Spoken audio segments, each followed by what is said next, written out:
I remember always wanting to make things, and I always remember wanting to work.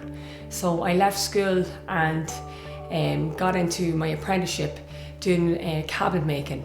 So I just wanted to work. I just had to find a sponsor. Desi Boylan took me on and got a bursary for €2,800 for taking on a female.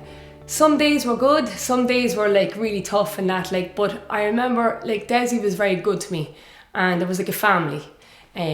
But I learned so much. I was like a sponge, you know, and I always wanted to learn. So it was very easy for my peers to teach me anything, you know.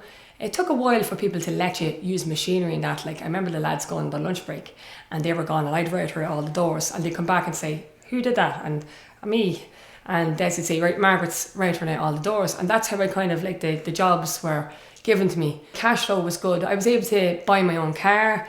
I was able to go on holidays. I was able to like kind of do things I wanted to do. I was very independent at a very young age, which was fantastic. I remember going up and I was in the Art Boy Hotel and collecting my apprenticeship award, and there was 150 apprentices at the time collecting their awards, and I was the only female there, so I got a big massive applause, you know, and it was, my parents were there, and it was a very proud moment because I didn't do my leaving cert, and in effect the apprenticeship is a degree, it's equal, like, you know, because you do the 6 months of college over the 4 years. There's 7 modules in the apprenticeship. 1, 3, 5 and 7 is on the job, and 2, 4 and 6 is off the job where you go to college.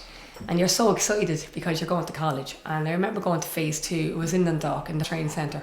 I remember like so excited and terrified as well because there was 16 guys in my class and they were all different age groups. But I remember doing with Sean Kenny, we got to do wood turning, you know, on a machine, like, and I just fell in love with it. Like, I didn't get to where I am without people helping me along the way, and I'm very thankful for that. But anybody can get a job, it's up to you to keep it. Do you know? So if you're introducing somebody into a trade, they must be passionate about this job that they do. It mustn't feel like a job. It's very easy to teach somebody that wants something, and it's very enjoyable to teach somebody that wants it as well. And you get a bond, and there's a respectfulness there as well because you're giving them something and they're giving you something in return as well. So if it's great if the apprentices can stay on after their time, because it's an investment you're putting into them, and you're hoping that they will be happy enough to stay in your company and grow with you in your company.